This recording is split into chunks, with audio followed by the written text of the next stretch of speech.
There we go. All right, good morning and welcome. I am Renee Webb. I am a member of Strong Her Chicagoland, as well as the Global Strong Her organization. I am happy you are with us today. I will be your host for the next hour, and I have the true honor of introducing our guest, Pat Russo. Pat, you are our very special guest, and we are honored to have you with us. You are our last speaker of Women's History Month, even though we're no longer in March. Yes, it is the 1st of April. No, this is not an April Fool's joke. We do have Pat Russo with us. And we've already had an impressive group of women leaders in technology who have spoken to us this month. And it's only appropriate to have Pat Russo, who was our former CEO, be our last speaker for 2024 Women's History Month. What's appearing on the screen is the QR code. If you're not already a member of Strong Her, you can scan the code and you can join our organization. It is just that easy, or else you can send an email to the person who manages our membership, and that's Athena Katsanis. Her name is also on the screen. Strong Her is the employee network to dare, act, inspire. We are primarily a female organization.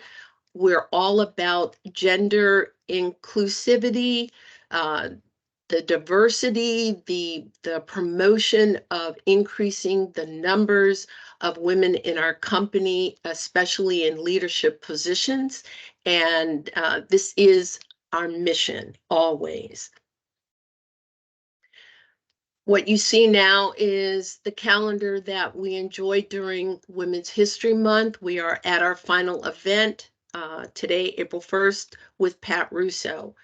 If you missed and wanted to catch up on any of the events that we've already hosted during the month of March, they've all been recorded and they can all be accessed on our Viva Engage site, Strong Her Chicagoland.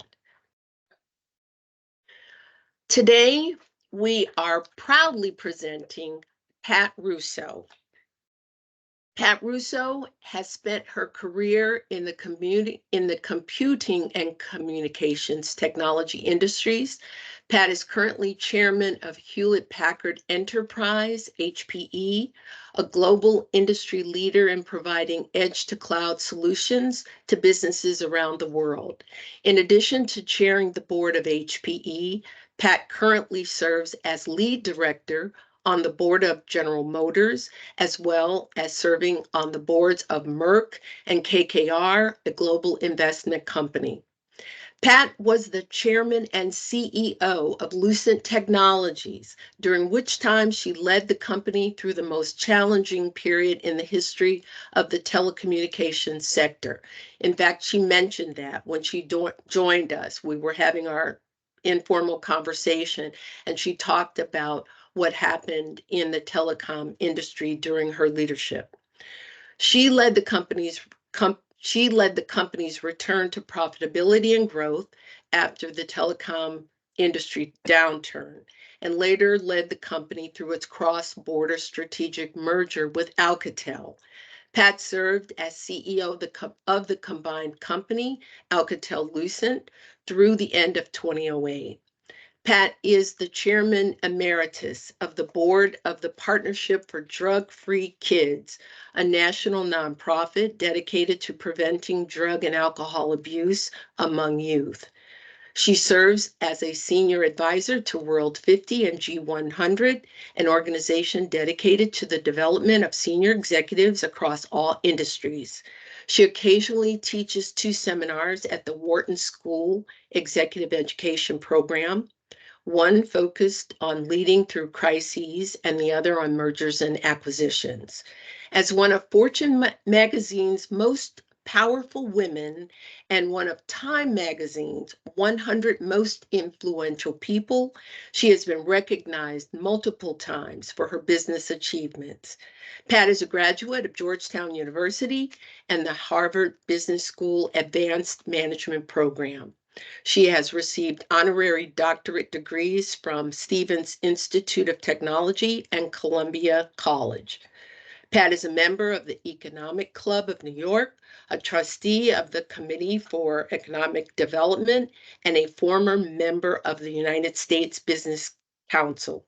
Pat, we are honored to host you today as our 2024 Women's History Month closing speaker. Welcome back. Thank you, Renee. I guess Maureen sent you the long, the long She bio. said, Holy smokes.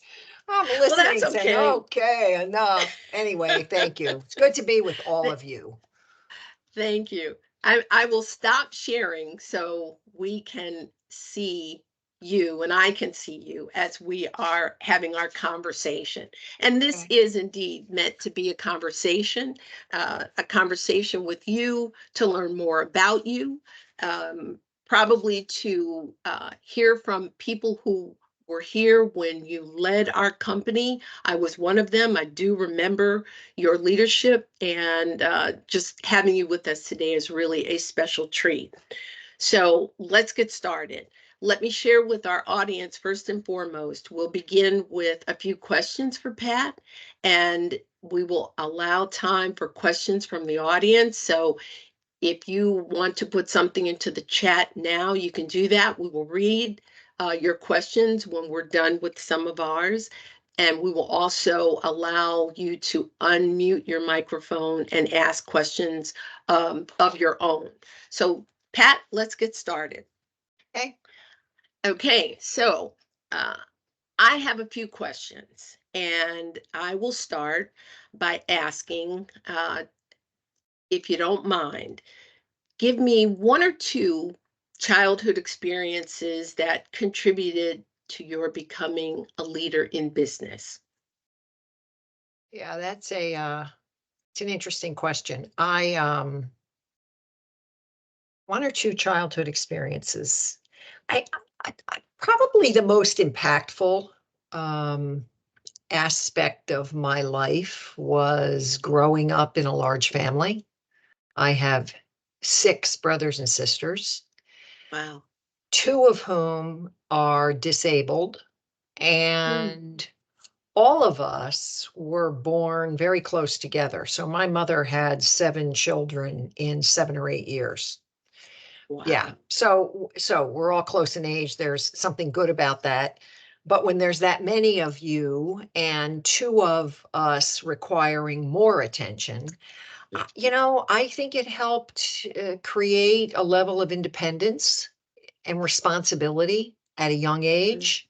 My parents didn't have the time to fawn all over. The children were not the center of the universe like they are in many households in today's environment. And so I just think independence, responsibility, and the other thing that I learned because I lived with it, and I think it's important if you're a leader of an organization, especially one going through disruptive change, is empathy and compassion, mm, right? I mean, I have 2 brothers who have very special needs, and you learn, patience, compassion, empathy that I might not have otherwise learned had I not lived with observing their requirements. The last thing I would say is I learned about the importance of attitude. In fact, at Lucent, I used to have a poster on my office door that said, "Attitudes are contagious. Is yours worth catching?" And the reason is because one of my brothers, who's confined to a wheelchair, is the happiest guy on the planet. He never mm, complains. He's the happiest guy on the planet, yet everything he tries to do in his life is a struggle. So it mm, has taught me to really distinguish between, what's a real problem and what's a problem but not tragic, if you will. So anyway, a little bit of a long-winded answer, but those are the things that have affected me. Mm, that's you give us a very interesting perspective on your growing up and your journey for sure. Thank you. Thank you. All right, next question. Let's talk about beyond childhood. If you don't mind sharing a memorable success story, and you know, you can share that without feeling as if you're bragging, or a moment in your career that really empowered you as a woman leader. So let's see.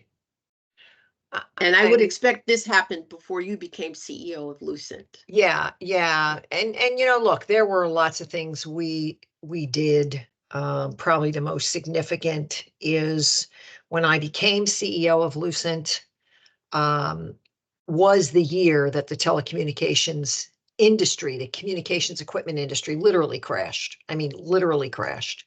I had three outside advisors proactively come to see me. Nobody in the employee base at the time knew this, to basically tell me that the only chance we had to survive was to file for bankruptcy, that we were in such bad financial shape with so many employees and so many dependents and so much debt and such extraordinary pensions that we should file for bankruptcy. And so I guess I would say, sort of at a macro level, the fact that I said that'll be over my dead body, Mhm. and we never did, and we got the business back to profitability. It was a painful journey. I feel I have great gratitude for. There was a time that was a moment, and separating sort of a success from sort of, a moment that was an inflection point for my own empowerment. I was running a business for AT&T. It was my first business unit P&L job, and it was a turnaround. In fact, that was my first P&L job. Was you need to do a turnaround. I mean, we were a $4 billion business losing 400 million a year. And basically the message from the higher ups at AT&T was, you either need to turn this business around or we're going to exit it or sell it. So that was some motivation. But in order to do that, we had to go through some incredibly painful restructuring, meaning shrinking the size of the workforce so that we could, in fact, survive. I was a new president. I'd never run a business before.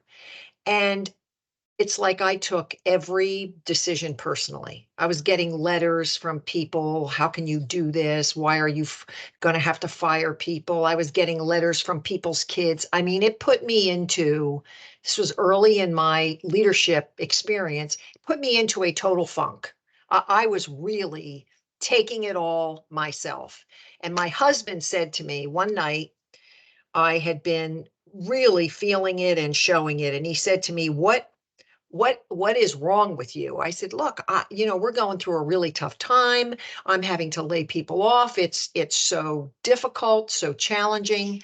And it happened to be the night of the governor's election in New Jersey. And we were watching TV, and he said to me, and we watched the returns, and he said to me, listen, the woman who won was Christy Whitman. He said, she just won the governorship of New Jersey with 51% of the vote, and she is celebrating. And she didn't get 48% of the vote. He said, you better grow up and get over it, right? Your job is to preserve as many jobs as possible. If you take all this stuff personally, you're going to absolutely fail. And that was probably one of the best learnings and wake up calls that I had. So that's a personal story. That's a great story. That really is. And I'm smiling thinking about that conversation your husband had with you. Oh, That yeah, that, that yeah. was one of those get over yourself and Right. get It back to was it work. was grow up, get over it, get tough. Yeah. You got to do what you got to do. And Wow. that was he was right. He was And we right. did, and we turned that business around. We became a 10% return business. Mm, And we survived, and AT&T didn't get rid of us. So, wow. Wow. That's an amazing story. It really is. So Pat, let's talk a little bit about one of the reasons our organization exists. And when you were with Lucent, we were probably called Women in yes, Leadership. yes, Yes, yes. yep, And, there are reasons organizations like ours form. There's a need that is being filled. There is a reason for opportunities to improve. And this is how we came about. So let me ask you how you foster a supportive and inclusive company culture within the organizations you lead. Do yeah, you do anything, that you would feel is important to share to other business leaders? yeah. So, look, I think, I have been committed to diversity uh, before it was popular. I mean, to be perfectly honest, I mean, this goes back to my early 90s. I was talking about inclusion and having everybody feel safe coming to work, and it was gender, sexual orientation. I mean, all kinds of diversity. I think that in order to I think that in order to create the environment that you're referring to, Renee, the leadership of a company has to be able to articulate what is your vision for the culture, right? What are the behaviors? What are the values? What are the attributes that are important culturally to include acknowledging and valuing diverse perspectives and assuring that diverse perspectives are welcome and people are made to feel comfortable. And so I think you actually have to define what you want, train people on what that means, because there's some behavioral things that become important, right? How do you be an inclusive leader? I mean, you just don't wake up one morning and say, "Oh, I think I'm going to be an inclusive leader." Not everybody is. So there's a training and development dimension to it, and then there's a measurement dimension. So the boards on which I serve and what we did even when I was at Lucent and Alcatel Lucent is we actually asked people. We had a diversity index. We have a cultural index at one of the companies, and included in that cultural index, we ask, is this an environment where you feel you can be yourself and you feel comfortable and you feel valued?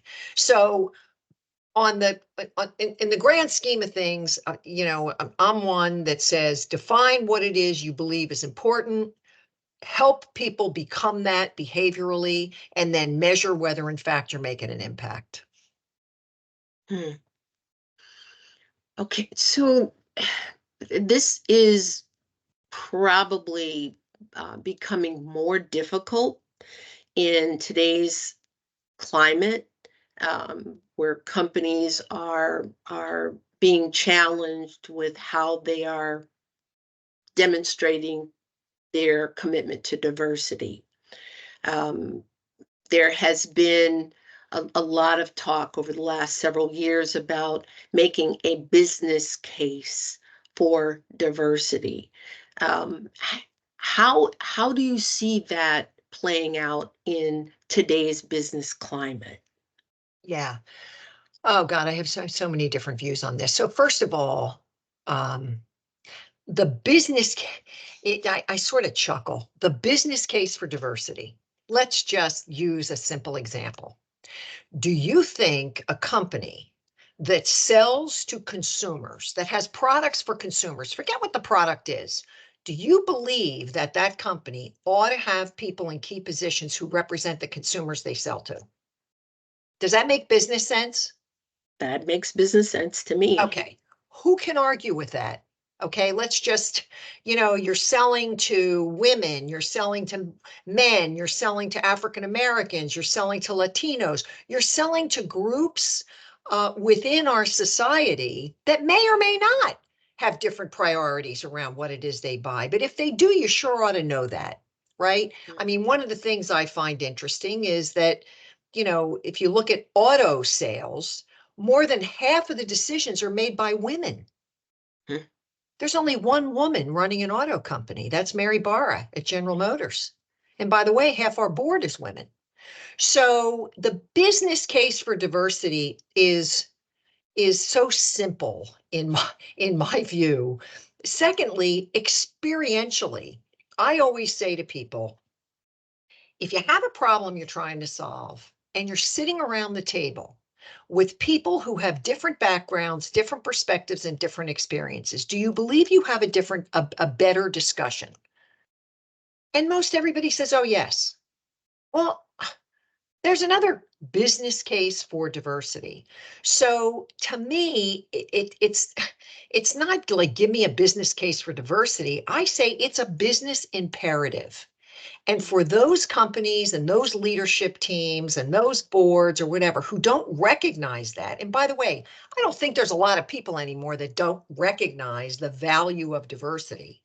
So that's my response to this notion of, you need a business case for diversity. The other thing that I think is has been more harmful than helpful is monikers, right? Monikers. So ESG. I never liked the term ESG. I felt like, why are we putting all that stuff together? Right? They're very different dimensions of caring for the environment and worrying about climate, caring about social issues and doing something about that, and how you govern a company. Same Mm. thing with DEI. So DEI has been something that has become something that people want to attack because they think it's a distraction from effectively running your business. And I find that the best and simplest way to get at those kinds of things is just to ask some very simple questions. And you can ask anybody, do you believe having a diverse workforce and a diverse leadership team is valuable? Most people will say yes. The second thing you can ask is, do you believe people ought to be treated fairly and equitably? Mm. Equitably, right? Do you believe people ought to be paid equitably for the same job and the same performance level? If you're not performing, different story. Most people will say yes. The third thing you ask is, well, do you believe that you should, if you're a leader, create an environment where people come to work as productive as they can be and feeling as good about being there as they can be? Oh, absolutely. Well, that is what is embedded in the whole notion of DE and I. And so I say stop using monikers, talk about the fundamental values, Mm. and you will find it. I think you'd be hard pressed to find people who disagree. Anyway, that's just my 2 cents. Mm. I think that's worth more than 2 cents, Pat. Okay. Let's talk about people who've made a difference in your life and even beyond your siblings and your parents. Mentors. Any memorable mentors that you'd like to share with us? People where you can say, "Oh yes, that person was key at a very specific time in your rise." Yeah, I look, I've had, unfortunately, because I was a woman in an industry where there were no women ahead of me, right? There were Mhm. no, I mean, I didn't, there were no women in positions at higher levels that I could go to, look up to, et cetera. There were certainly other women coming along like I was, and I always found it helpful to talk with them. But there were different points in my career where people played different roles and they mentored and advised me. One guy at AT&T, I'll never forget, He promoted me and he said, I'm going to tell you one thing. I hope you remember this. What got you this far isn't necessarily what's going to get you any further. That stuck with me. Um, and so, yeah, there's been people along the way who have given me tidbits of learning. I would say, Renee, equally important was watching people who were not good role models that Mm, taught me what not to do. So I'll leave it at that. I won't say any more about that. okay. But those were as big a learning for me as I was progressing in my career as Mm, somebody on my shoulder helping me out. mm, okay. That's something to remember for sure. Okay, so speaking of your climb, speaking of your promotions, speaking of your being elevated to truly becoming a global business leader, you've broken all kinds of glass ceilings. I know that has been overused, but it really applies in your case. You've been corporate CEO. You have been and continue to be member of boards of directors. You've been chairperson of boards. Much success throughout your business career. How have how have you inspired women coming behind you to look at what you've done and learn that they can follow, or even go beyond what you've achieved? How do you Yeah. hope to make a difference for these women? And that Well, includes all of us. yeah, look, I think unlike when I was early in my career, there were not, as I said, a lot of women role models. And you're asking about women in this case. Uh, I think times have changed. Do I think we're as good as we can be? No, I don't. Do I think there's more work to be done? Absolutely. And every opportunity I have to make an impact, I do. Um, but I just think being visible and interacting with people so they appreciate the real possibility, right? Mm, And by that, what I mean is I'm a regular person.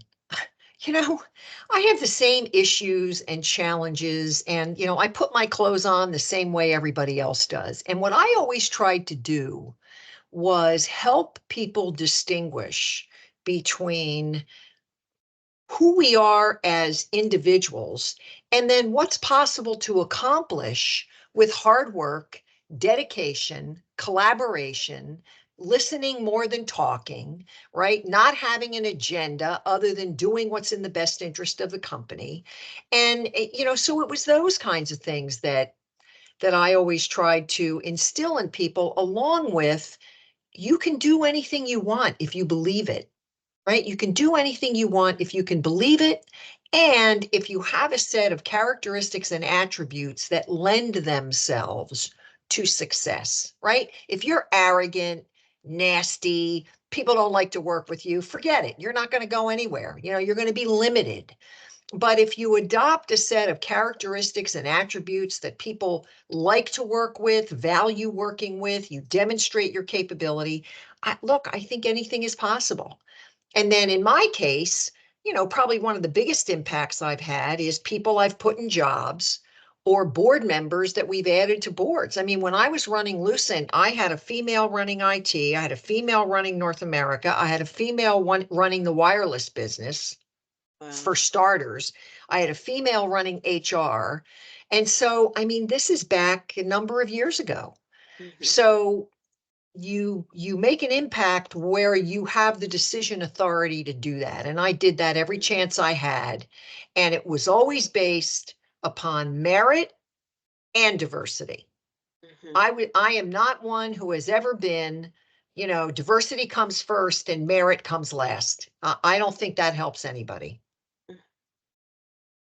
And that's what people hope for. They Right. want to be they Right. want to be valued for what they bring to Absolutely. the Everybody, business. Yeah, everybody does. Because yeah. listen, in my career, there is no question. There were times early on when I was promoted into a job, and I know the little voices in a number of people's heads were, "Oh, she just got that because she's a woman."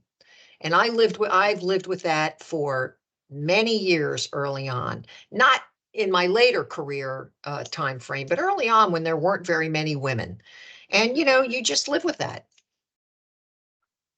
and deal with it, work harder. Tune that voice out. Yeah, All right. prove them wrong. Yeah, all right. So, Pat, tell us a little bit about and I don't want this to sound trite, so I'm going to give you just, a little context. I don't want to ask how do you balance your personal life with your business life and your career, because I just feel that there is never that perfect balance, and we're not looking for that. But what are some of the things that you've done through the years, to help you prioritize your first personal well-being, your relationship with family and friends? How have you made that? How have you made that work? I'm not looking for perfection, but Yeah, yeah. what have you done to help that? Well, I mean, look, to be perfectly honest, I talked about the importance of balance in family and personal life with work way better than I actually executed it for myself. I mean, to be perfectly honest, I used to say, don't watch me, hear me. Hear me, listen to Yeah, me. hear me, hear me. I mean it. I'm just not very good at it. But look, when I became CEO at Lucent, I mean, the company was in immediately. It's like I joined and the industry crashed. So it was a shockingly difficult and challenging time. So I was consumed. I mean, I was literally consumed. But what did I do? Two things I didn't give up. One was exercise. I said, Mm, no matter what, I'm going to figure out how to exercise 3, 4 times a week for okay. stress, for all sorts of things. Two, my husband, my family time was really obviously important to me. But I have to say, he was pretty understanding because I worked incredibly long hours. But when I wasn't working, I really tried to devote time to him and the family. Um, and then every now and then, I know this sounds crazy, but I would tell my assistant, I'm taking a mental health day. And she would say, "What do you mean?" I said, Don't call me unless the building is going down. I need a day to just do nothing." And I did that maybe every 6 months. I would just take a mental health day. It wasn't like I was off shopping, vacationing. I was just reflecting, reading, thinking. And Mhm. that was really helpful. Everybody's got their techniques, but those were a couple of the things that I did. Mm, But I still okay, wasn't very good at it. that's all right. Folks are throwing up hearts for you on that one, Pat. Ah, oh Okay, yeah, just I in can't case you see can't any. see them. Yeah, I Okay. can't see any. I do see some questions in the chats though. Yes, we're going to get to those. We've got just a couple of other things, we want to know about you. So these are fun questions. Don't give them a lot of thought. One, your favorite city. My favorite city, I would say, God, I've been to so many. You mean city, like big city? Well, Boston. okay, Boston. All right. What's your favorite food? Favorite food? Hmm. Salad. I'm a health nut. So salad. Salad. Any type of salad, huh? Yeah, just green salad, balsamic vinaigrette dressing. I'm a happy camper. Okay. All right. So I know you've traveled the world, 59 times over, but Yes. is there a place that you've never visited that you still have on your list of places to visit? Uh, Gosh, never visited it. Still, yeah, South Africa. Ah, okay. All right. South Africa. Never made it to That South Africa. I was there one time in 2019. It is an amazing place. Yeah, I would like to go Yeah. there, go on safari. All right. All right. Keep it on your list. And last question, and then we're going to take some questions from the chat and from our audience. What do you feel are the most important qualities or skills for aspiring women leaders? And I'm sure these are going to be skills or qualities that apply to anyone, but I'm speaking specifically for aspiring women leaders. Yeah, you know, it's funny. I used to get asked this a lot, and I always said, listen, I'm not sure there's any difference between Hmm. leadership qualities for women or for men. But look, I think when you say aspiring, what that implies to me is for people who are aspiring to do more than they're currently doing, right? Correct. To Correct. advance in their careers. I mean, that's one Correct. of the things your organization is put in place to try to help support. So I think in that context, I think clarity around what you want to achieve. And so, for example, if you're in a career path in a company, being clear about the role that you'd like to get to, why, what do you think you bring, right? And what do you believe you need to develop in order to do that? So I call that a sort of a vision of for yourself, but I also think there's a level of self-awareness about what am I really good at and what do I really need to continue to invest in so that I can be, so that I can be a more competitive candidate for what it is I aspire to. That's kind of one kind of macro comment.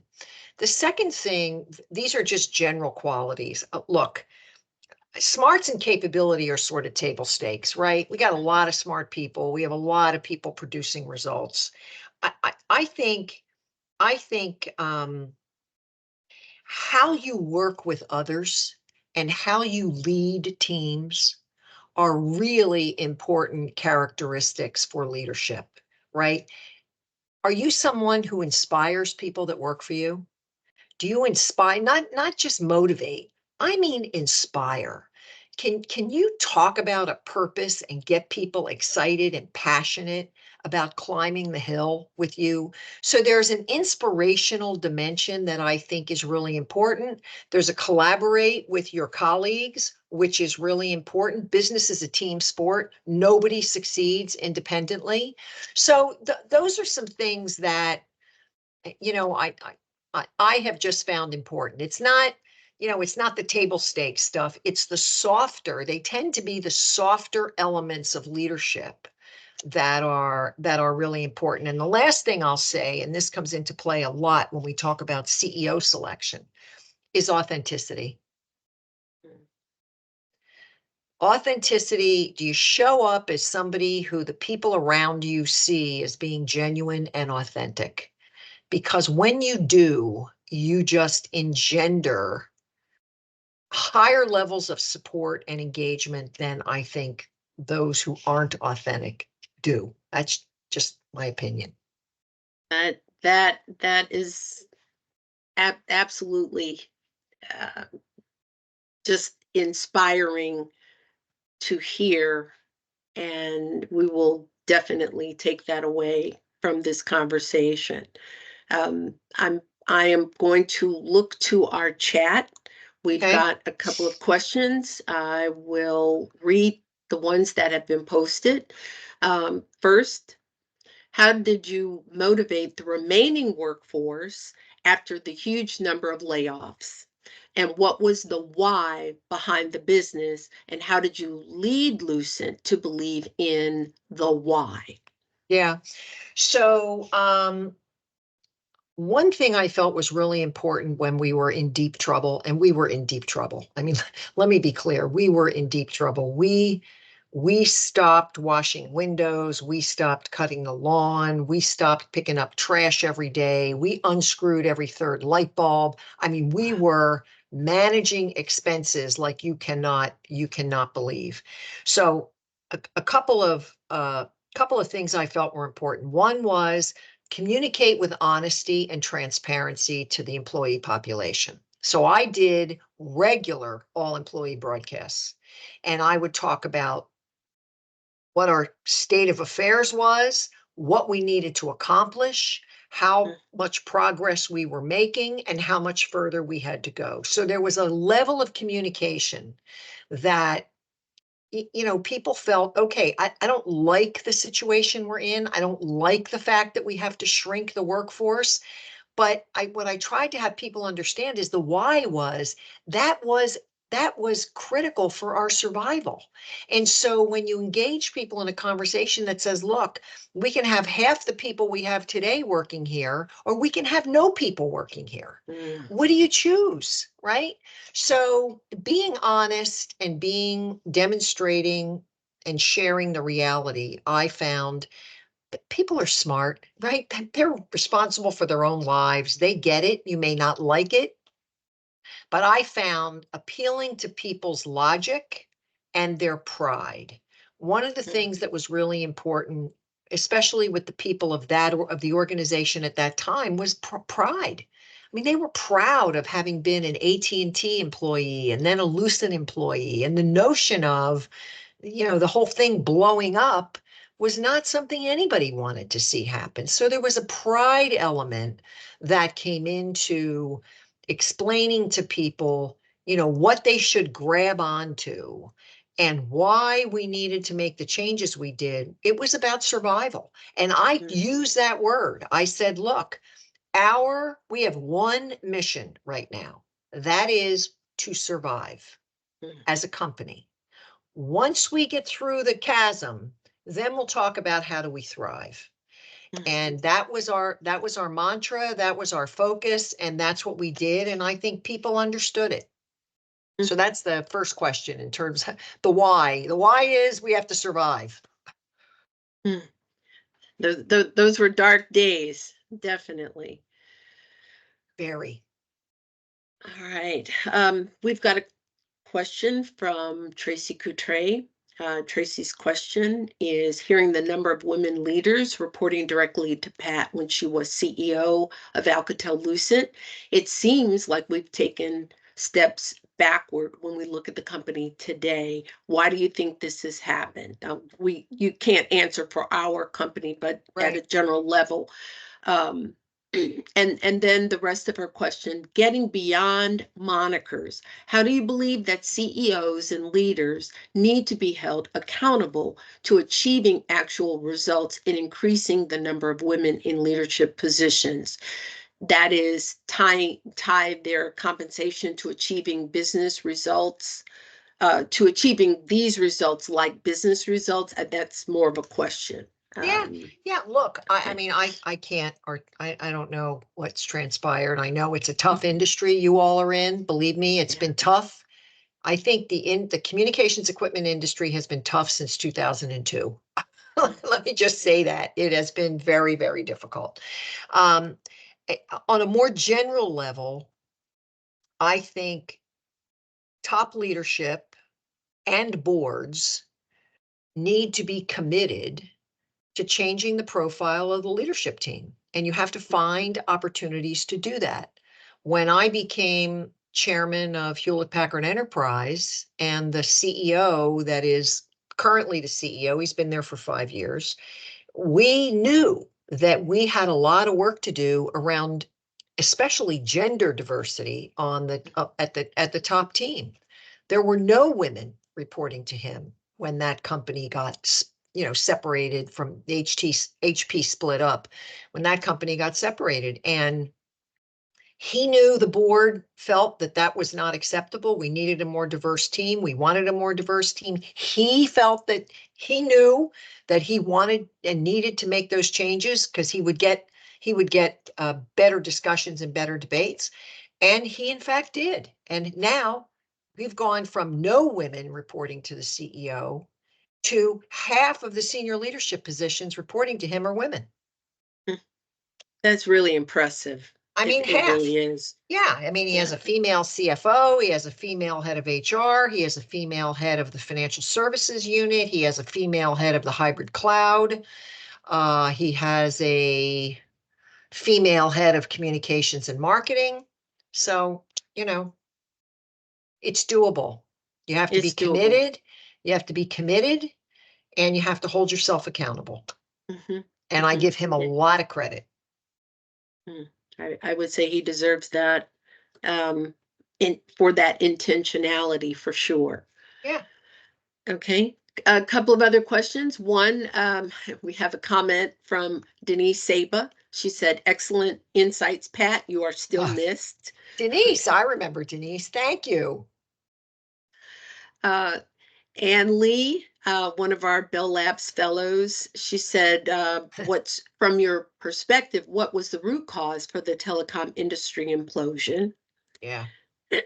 And I'll let you take that one, and then Okay. we've got a couple of So, others, so yeah, you so can I start with think, that. yeah, so I think in looking back, we had the internet boom that, if you remember, I mean, people who were there, everything went crazy. Companies were forming with invested capital from investors who were trying to build out POPs and networks. And these were all CLECs, right? You had the big guys, but then you had all these CLECs who had no revenue, no profit, no real business case that they could prove they were going to deliver. And they kept getting money and they kept buying from companies like Lucent and Nortel and Alcatel and Nokia and Siemens and everybody. Um, the that exploded, that imploded because there was not infinite demand. So that was one thing. Second thing I would argue is there were too many equipment suppliers and too few customers. The customer base was consolidating. So you had AT&T was put together by a whole bunch of companies, Verizon by a whole bunch of companies. You had three players in the US. So you have few customers, huge pricing power, lots of options. So the structure, I mean, the reason we did the deal with Alcatel was because the structure of our industry was not a sustainable structure. I mean, there were just way too many of us. And in fact, Nortel, who was a company that was relatively similar to ours, had the same market cap during the boom. We had $250 billion market cap. They ended up going bankrupt Yeah. because they didn't have a partner. They didn't hook up with anyone like we had. So that could have been us. It wasn't, but so I think there were a number of reasons. It was the industry structure, customer pricing power, too many equipment suppliers, and frankly, the Chinese. So just think about this. We had, let's say hypothetically, we had 1,000 engineers working on access products for the network. China had 9 times that and spent half the money. Mm. They got a lot of help, obviously. So we had some competitive dynamics that were very impactful for the industry. Okay. Thank you for that. Great question. And we have another question asking about having a career vision and that Yeah, self-awareness. yeah, The person is saying, how do we handle this in an environment with continuous reorganizations every 12 to 18 months? We're yeah, constantly in firefighting mode to yeah, contribute and sustain our current position. yeah. That's I that's yeah. our reality right Yeah, now. I know it's your Mhm. reality. I lived in that reality. Believe me, I get the reality. And the only thing I can say is with that as your context, it doesn't mean that you still can't be thinking about where do I think I can make a bigger impact in this company? Even if you realize that the environment you're in is one that's going to make that real over a much longer period than it might otherwise be. But you can't give up on that, right? You can't give up on aspiring to do more, because if you do, then you become complacent. And you can't give up on self-awareness and self-development, because if you do, you won't be as great as you can be, whether you stay there or don't stay there. Mhm. So I know it's hard. I know, listen, I've lived in these environments where there's constant restructuring and reorganizing and headcount reductions and restructuring charges. And I mean, I've been through that at HP. I was through that at AT&T. I was through that at Lucent and Alcatel-Lucent. All I can say is don't ever give up. Mm, mm, that brings me back to the word you used, clarity, a Yeah, clarity of the vision. And that does not have to do with the circumstances that we find ourselves in. Your vision is your vision, yeah, independent of all of our distractions that we have to live with. right. Um, a question from John Hall, um, asking about inspiring CEOs of note. Lisa Su, Lee Iacocca, Steve Jobs, any others inspiring CEOs that you would have on your list? Yeah, look, I think Satya Nadella is an inspiring guy. He runs Microsoft. I Mhm. think Mary Barra is inspiring. I mean, she's got her challenges, of course, but I think she's an inspiring leader. I think Antonio Neri, who runs HPE, is an inspiring guy. I mean, he's moved the culture index, the engagement index, 20 points since Wow. becoming CEO, by engaging people and inspiring them to get excited. And HPE's been in a tough industry too, Mhm. right? So I, you know, the other thing is, you don't have to be a CEO to be inspiring. You know, my mother had 7 kids, 2 disabled. Husband died of pancreatic cancer at 56, and she was the happiest, felt most blessed person in the world. And so there are people around you who have been maybe dealt a tough hand, a tougher hand than we all have, who rise to the occasion. I find people like that, frankly, more inspiring than CEOs, Mm, just in the for what it's worth category. I love it. I love it. All right, we will close with this question. And I won't get to all of them, but I'll share this last one. What lessons in change management, and more importantly, successful change management, did you take away from Alcatel-Lucent? You need at least two really important levers to drive change in large organizations. One is clarity, back to my clarity, clarity around what you're trying to change to, right? I'm this, I want to be that, right? Clarity. Like, what do you mean? Explain it, define it, Mhm. and let people ask about it. So, clarity. Secondly, you need a team aligned to driving the change, starting at the top of the company. If you don't have a senior leadership team committed to that change and aligned around it, it will never happen. Ooh, all right. Sorry, Let's, I just, I, I, I try to say what I think, but it won't happen. all right. We shall we we shall hope for better. I will say that. Yeah. All right, I'll sneak in this last one. This is from Laura Kern, and she I just says, Pat, are you responded to her in the okay, chat. good. Thank you. Yes, I am still golfing, not as much as I'd like, but I am. Not very Okay. well, but I still do it because I never give up. That's the great thing about golf. You don't have to be Right. great. You just No, have to not give up. but you have to Okay. have the right attitude. Always. That's Got to have right. the right That's right. attitude. Right. All right. Well, I am going to close and respect your time. But Yes, first, I thank just you. want to say a deeply sincere thank you for giving us this time. Oh, there's Denise. There's Denise. Hey, Denise, how are Hey you? Pat, how you doing? I just had to get on and say hello, put on the camera, just say it's great I to know, see I you. don't It see is, any faces. I yeah. Well, some recognize. probably because they have their videos off, not to distract you and Renee, Yeah, but that's Yeah, okay. but Well, it's it's yeah. great to really see you. you too, and Everybody the keep your conversation chins is, up. yeah. Thank you so much. Coming up on 42 years, and still got Yeah. some tread left on these tires, and we're going to Hey, keep plugging Denise. along.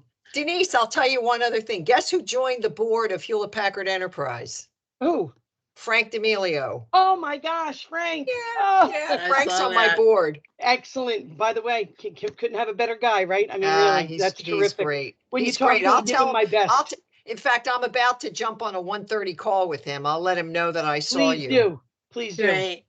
Denise All is my right. boss, Pat. I have to say that. Okay. Ah, I okay. I work for Denise. Okay. All right. Well, She's great You could job. pray. wonderful. You could Renee, pray you for her did a nice later. job.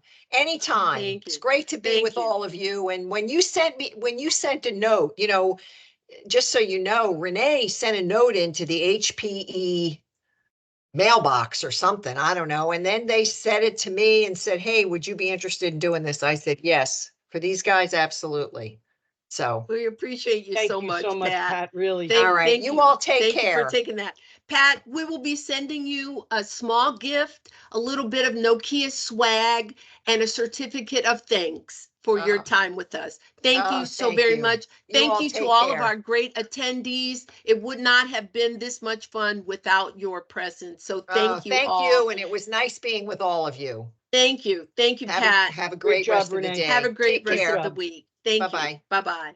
Thank you. Bye.